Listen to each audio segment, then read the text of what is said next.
Hi hello, എന്തൊക്കെയുണ്ട് വിശേഷം? മാമ്പഴങ്ങളെ വരവേൽക്കാൻ വേണ്ടിയിട്ട് ഖത്തറിൽ സൂക്ക് വക്കീഫ് റെഡിയായി കഴിഞ്ഞു. സൂക്ക് വക്കീഫിലെ ഈസ്റ്റേൺ സ്ക്വയറിലാണ് മൂന്നാമത് ഇന്ത്യൻ മാംഗോ ഫെസ്റ്റിവൽ നടക്കുന്നത്. ഞങ്ങൾ സാറ്റർഡേ ആയിരുന്നു പോയിട്ടുള്ളത്. നമ്മൾ കയറുമ്പോഴേ അവർ പറയുന്നുണ്ട് എൻട്രി സ്ട്രിക്ട്ലി ഫോർ ഫാമിലീസ് എന്ന്.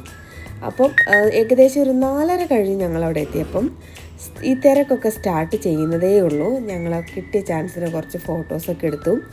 അപ്പോൾ കയറി ചെന്ന് റൈറ്റ് സൈഡിൽ തന്നെ നമുക്ക് ഷോപ്പുകളൊക്കെ സ്റ്റാർട്ട് ചെയ്യുന്നുണ്ട്.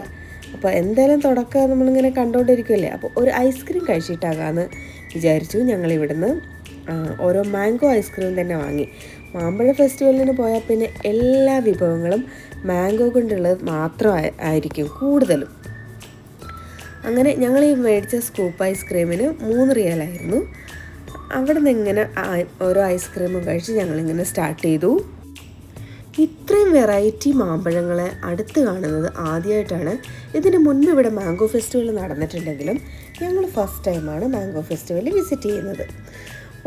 ഒരു ലോകം തന്നെയാണ്. അതിൻ്റെ ഉള്ളിലോട്ട് ഒരുപാട് സ്റ്റാളുകളുണ്ട്. വെറൈറ്റി ഫുഡുകൾ, mango cheese cake, mango kulfi, പിന്നെ നാടനും മോഡേണും നോർത്ത് ഇന്ത്യനും അങ്ങനെ എല്ലാം മിക്സ് ചെയ്തിട്ടുള്ള ഒരുപാട് ഐറ്റംസ് ഉണ്ടായിരുന്നു ഇവിടെ. പിന്നെ യൂട്യൂബിലൊക്കെ ഇഷ്ടം പോലെ പറഞ്ഞു കേട്ടിട്ടുള്ള മാംഗോ സ്റ്റിക്കി റൈസും ഞങ്ങളൊന്ന് ടേസ്റ്റ് ചെയ്തു. സത്യം പറയാലോ, 10 റിയാലായിരുന്നു ഈ മാംഗോ സ്റ്റിക്കി റൈസിന്. റിയാലിൻ്റെതല്ല, പക്ഷെ നമ്മളൊരു വെറൈറ്റി ഫുഡ് ടേസ്റ്റ് ചെയ്യണമല്ലോ. പക്ഷെ ഇനി ഞാൻ ടേസ്റ്റ് ചെയ്യില്ല, കാരണം എനിക്കത്ര ഇഷ്ടമായില്ല, സുൽത്തൂനും അത്ര ഇഷ്ടമായിട്ടില്ല.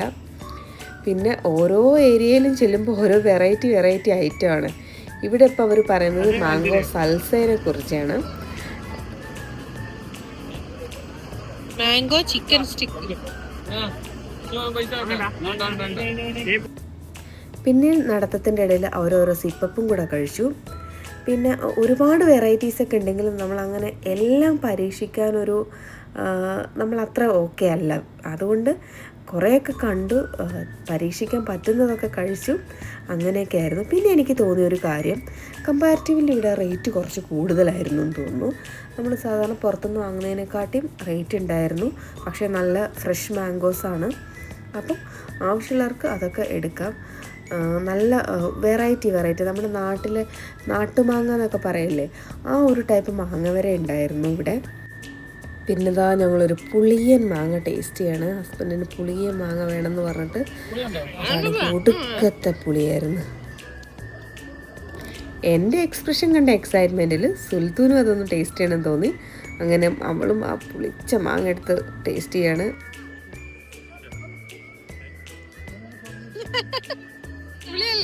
ഈ ഒരു സമയമായപ്പോഴേക്കും തന്നെ അവിടെ തിരക്ക് കൂടാൻ തുടങ്ങി കേട്ടോ. ഞങ്ങൾ ചെന്നിട്ട് ഏകദേശം 1 മണിക്കൂർ കഴിഞ്ഞിട്ടുണ്ടായിരുന്നു.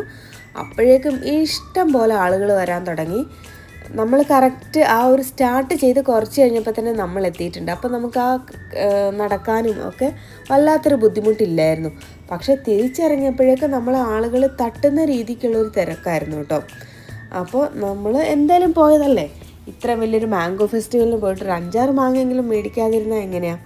5-6 കൂട്ടമല്ല കേട്ടോ, 5-6 പീസ് മാങ്ങ വാങ്ങിച്ച് ഞങ്ങൾ തിരിച്ചിറങ്ങി. അപ്പോഴത്തേക്ക് പറയല്ലേ ടയേർഡായി, എടുക്കാൻ പറയുന്നു.